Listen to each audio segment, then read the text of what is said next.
It's time now for the award-winning #1 local talk show in Northeast Pennsylvania, The Sam Lesante Show.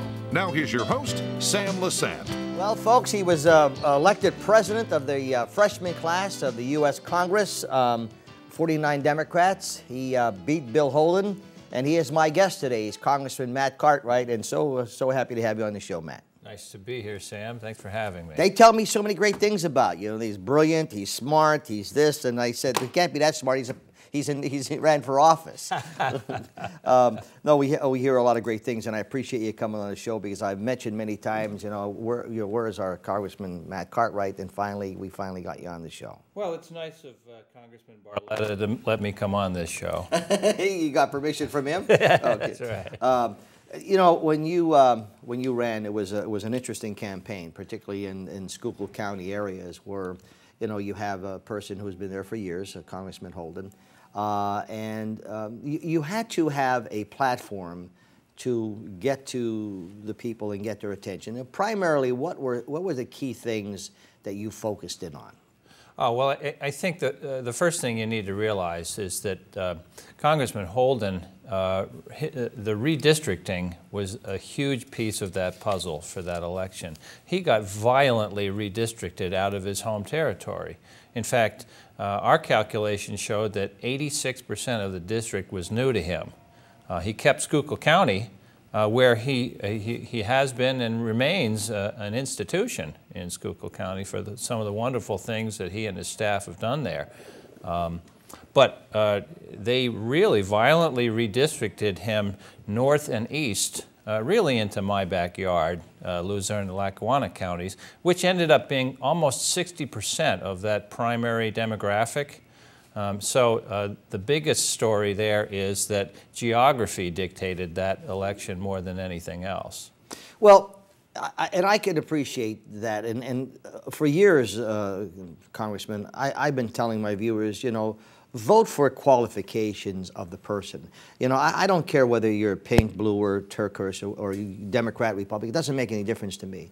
The thing is that I think what's happening is for so many years, we've been, Cartwright, he's a nice guy, like I just said. When I mention your name, you know what I hear? Boy, he's a heck of a nice guy, and he's brilliant. He's a great lawyer, comes from a great family. Your wife, Marion Munley, who is a beautiful person and very intelligent, and you hear all these things. But the point is he capable of doing what he says he's going to do?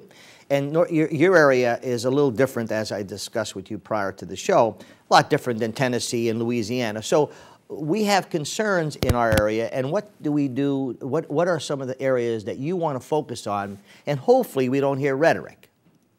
Well, it's like so much else when you get into politics. What people need to realize is that politicians agree on way more than they disagree on. So, for example, Congressman Holden and I totally agree on things like Social Security and Medicare.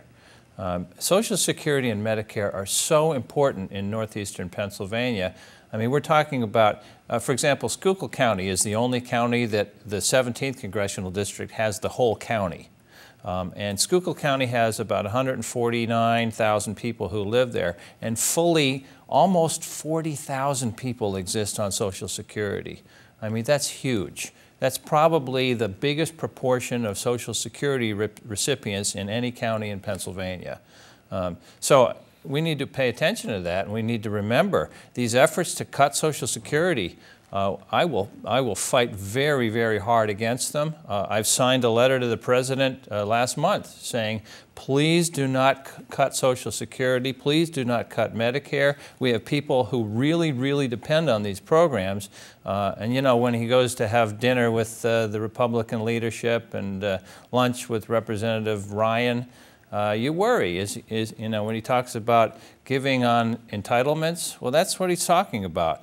Is he going to give up things? Is he going to cut Social Security and Medicare? I will push very hard against those things, and that's something that Congressman Holden did as well. When you're going to Washington, Matt, are you going as a Democrat, or are you going as Matt Cartwright, who is going to work for his constituents? Well, you have to be yourself. I ran for Congress because I think it's an honorable thing to do public service, to go down and do a good job of representing the people who live in your district. We have a district that is really one of the poorest districts in Pennsylvania. It's also one of the grayest districts in Pennsylvania. We need to pay attention to that. These are people who are hurting.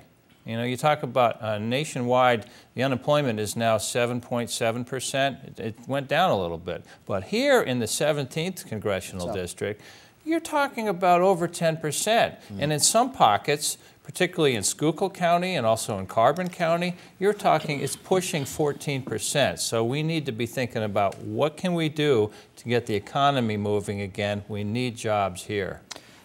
You know, it's interesting because I look at Scranton, where you're at, and I look at Schuylkill County. Now, we have, you know, Vice President Joe Biden been up here many times. You know him. Pelosi's been up here a number of times. I think she's been up here a few times. They're very close to this area. Why is it we can't get something from these guys who are, you know, in major control? Why can't they support us with jobs, et cetera? It's sort of like, you know, well, they sit in some powerful places here. Why can't Biden and Pelosi and, you know, all these guys that have all this power be able to say, look, let's focus in on Congressman Cartwright and Congressman Barletta's, you know, areas and see what we could do to help these people? Well, it all goes back to the Constitution, really, Sam. We have the checks and balances in the Constitution. Joe Biden can't do everything on his own. Nancy Pelosi can't do everything on her own. And certainly Matt Cartwright can't either. Right now, we have a Republican-led House of Representatives, which has been a frustrating thing for the Democrats for quite a while now. Because they come out with these budgets. For example, one of the things I talked a lot about during the campaign was Representative Paul Ryan, who writes the budget, and will be submitting a new budget next week in Congress. He wrote a budget last time that included a 13% cut in veterans' benefits. And it's something that I talked about all last year because I will fight for the veterans' benefits. We have so many people in northeastern Pennsylvania who are counting on veterans' benefits, and it's the right thing to do to stand up for our nation's veterans. They picked up rifles and they stood up for us and our freedoms. It is not the right thing to do to turn our backs on our nation's veterans. And if Paul Ryan comes out with an even more aggressive cutting budget, I expect him to be cutting veterans' benefits again, and I'll be standing up. I will be a loud voice against such a thing. Now, there's a lot more to that budget than, you know, what you're saying.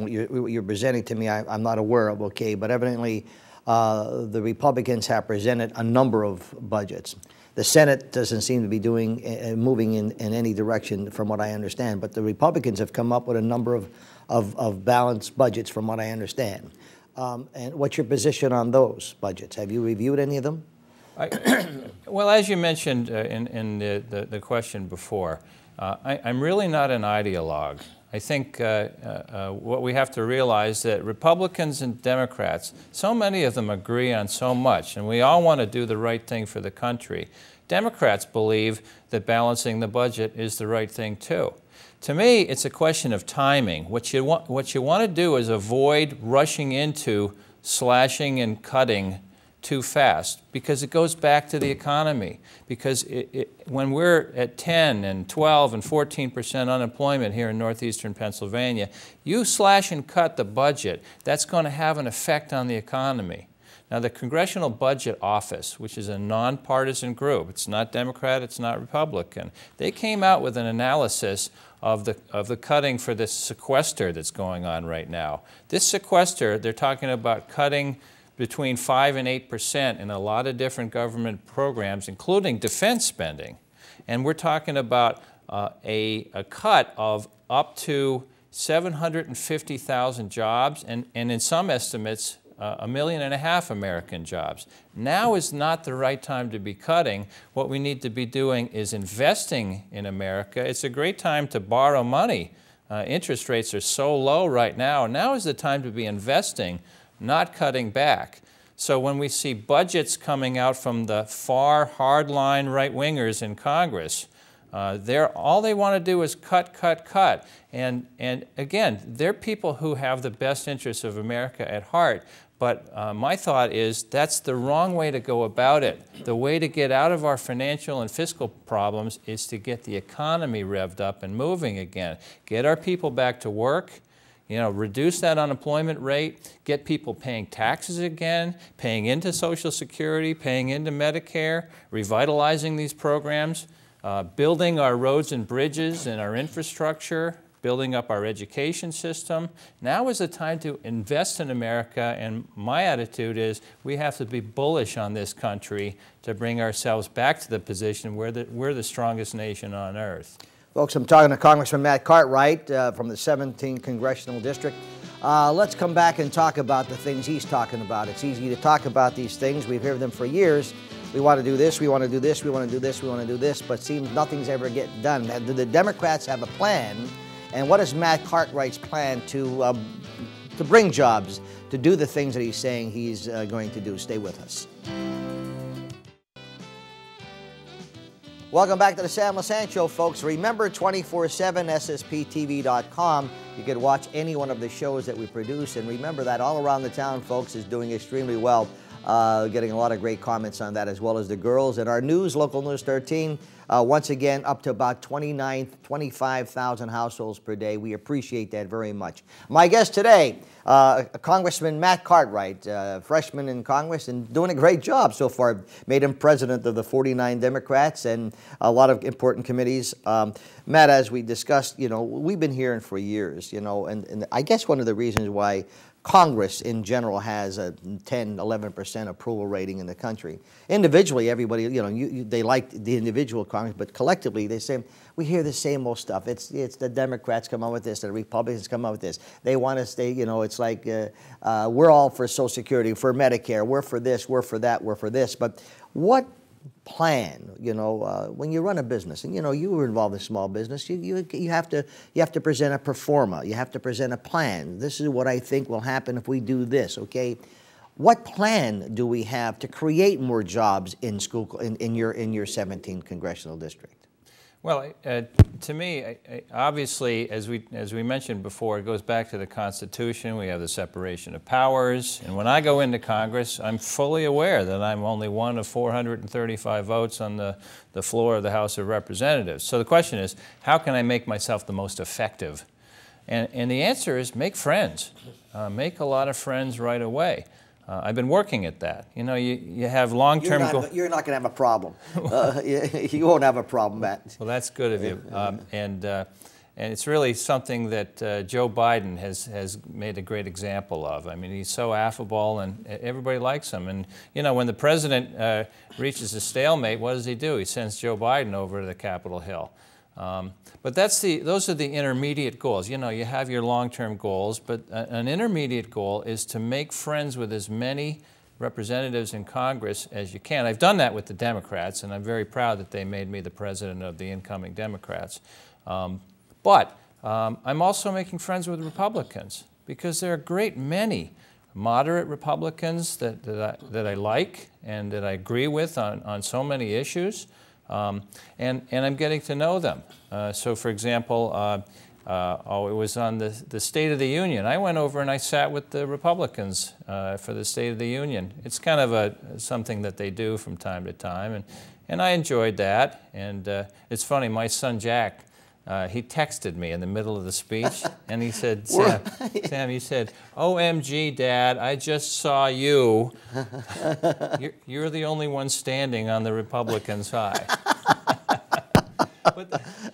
But that's the idea, is you've got to, and that's one of the platforms that I had when I ran to be the president of the freshman Dems, is we have to socialize with the Republicans. It's hard to demonize people that you're friends with. And there's so many things that we agree on. We have to, I always say, you look for the good in people, and you're usually going to find it. And that's a good attitude. Now let's talk about energy. Okay, we have in northeastern Pennsylvania, we have coal, and it's it provides many jobs. For years, John Rich from Gilberton, and has tried to wanted to produce a plant called the liquefaction plant, making coal. We have enough coal to turn into energy in oil. I'm sure you're familiar with the process. And for years, he ran into all kinds of problems. Now we have the natural gas, and we're working on that. What's your feeling about coal in northeastern Pennsylvania? You know, I agree with President Obama's approach on that. If you recall, what he takes is a quote-unquote all-of-the-above strategy on energy. And I think that makes sense. And that includes coal. It's funny, though. People talk about a war on coal. Yeah. There's no war on coal going on right now. What's going on now are market forces. And as you know, we have hydraulic fracturing in northeastern Pennsylvania now. And it's the price of natural gas. Yeah. It's so low right now. Yes. That's the biggest factor hurting coal right now. I'll give you an example. There's a coal mine in Schuylkill County where they were looking at a coal gasification program, turn coal into natural gas. That's what I'm talking about. And then generate electricity from that. Great idea. But right in the middle of that, they said, oh my goodness, look at the price of natural gas. We can pipe natural gas in here from, you know, Susquehanna County, Bradford County. We can pipe that in here, and we can, and for even cheaper than coal gasification, we can just run the electricity generation from the piped-in natural gas, and they're doing that on the site of a coal mine. How ironic is that? But it's just the low price of natural gas that's driving that. Obviously, you can't ignore huge energy deposits, whether it's natural gas, whether it's trapped, whether it's coal. You can't ignore those assets, those resources, but you have to follow the market forces along the way. So what your opinion then of the coal industry, because there's thousands of people who depend on, you know, the coal industry, whether they're exporting coal, or whether they're using it for heating purposes.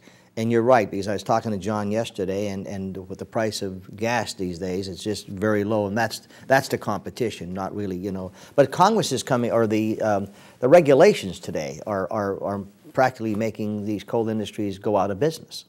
Well, you know, regulations affect everything, and they also affect the natural gas industry. And a big issue that I ran on, Sam, was proper regulation of the natural gas industry.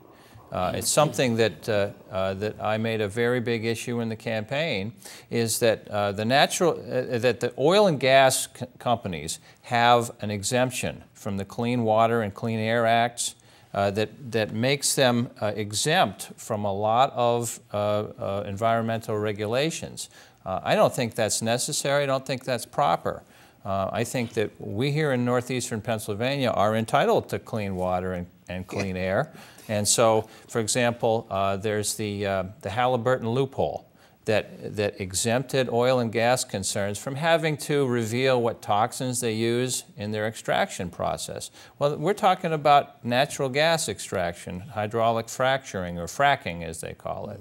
And I am co-sponsoring legislation to repeal the Halliburton loophole on that. I'm also co-sponsoring legislation to remove exemptions for the oil and gas industries for stormwater runoff protections. I think we need to protect the environment, and we can do that and still have energy resources in northeastern Pennsylvania. When we come after break, I want to talk about entitlements.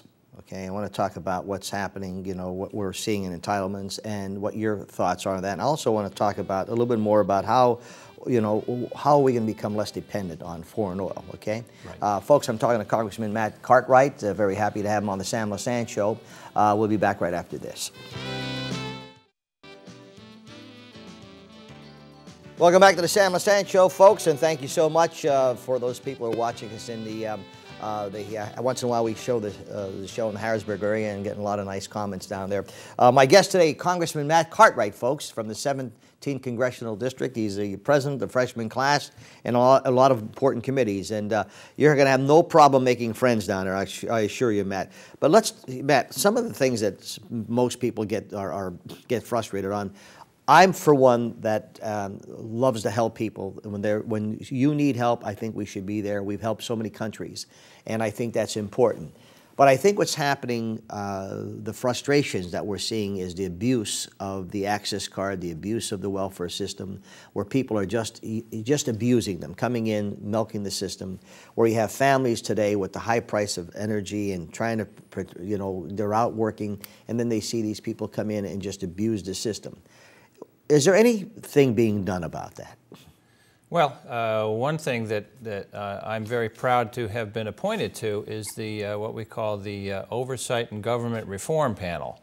Every person in Congress, every member of Congress belongs to a committee or two, and they put me on the, I asked for an assignment to the Oversight and Government Reform Panel, and in fact, they actually made me the ranking member of an important subcommittee on that panel.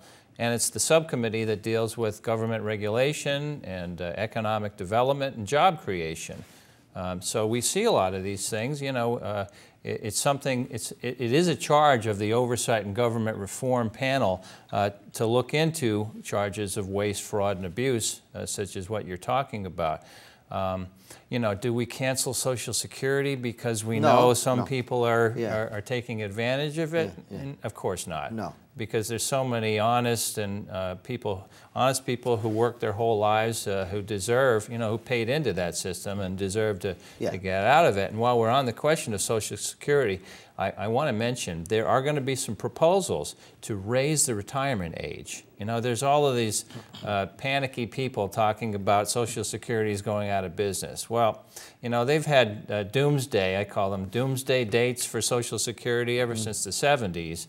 And I say the answer is that don't panic about that. Right now, I think the insolvency date for Social Security is another 16 years. And so what I'm saying is don't panic about that, but also don't make adjustments to it where we don't need to. They're talking about raising the retirement age. Well, Sam, if you're a white-collar worker sitting a couple of years more behind your desk and talking on the telephone and putting on suits and ties and going to work, that's not going to be a big hardship for those people. But I'm thinking about the people who do the lifting and the carrying and the hammering and the climbing. That's a big deal. To tell a man who has worked his whole life in a physical labor job that he's got to do 2 more years, that's a big deal, and we can't take that lightly. And I agree with you. I'm talking about the abuse, the fraud that's going on with particularly with the access cards, okay? And what's happening, and being in charge of this committee, what direction do you think you're going to be? What will Congress be doing to at least curb some of that? All right, well, when you talk about access cards, you're talking about Medicaid, okay? And there's an important point to be made about Medicaid right now, and it's coming up this fall. As you mentioned before, we have Obamacare, and that's the law of the land now, and there were things that I really liked about Obamacare, the Affordable Care Act, it's called, for example, making it illegal to discriminate against people with pre-existing conditions, providing health care, preventative health care for women, things like that. Very important to have, and I supported the Affordable Care Act. But right now, coming up this fall, it's going to be up to Pennsylvania to decide whether they accept, whether we as a state accept the expansion of Medicaid that is provided through the Obamacare system. If we don't accept that, we're going to have hospitals closing. I was just talking to a hospital executive right here in the district who said that of 2 hospitals in his system, 1 is going to have to close. And if the governor doesn't accept the expansion of Medicaid here in Pennsylvania. So that bears directly to your question about access cards. If we don't expand Medicaid to accept Obamacare, we're going to have hospitals closing right here in northeastern Pennsylvania. Congressman, I'm sure, as you said, we could talk all day on these different areas, and I appreciate you very much coming on. There's a lot more I wanted to get into with Obamacare, but I think hopefully, within the near future, we'll have a revisit here on the Sam Lesante Show. I'd be glad to come back anytime you want me. Like I said, we hear some great things about you, and we wish you the best, okay? Thanks so much. My pleasure. Folks, Congressman Matt Cartwright, he's doing a great job, folks. He got in Congress, and bingo, they made him president of the Freshmen's Group and a number of very important committees. I think that's a tribute to not only him, but also to our area in northeastern Pennsylvania. If you need to get in contact with the Congressman, go to his website. All the information is there. We'll see you next time.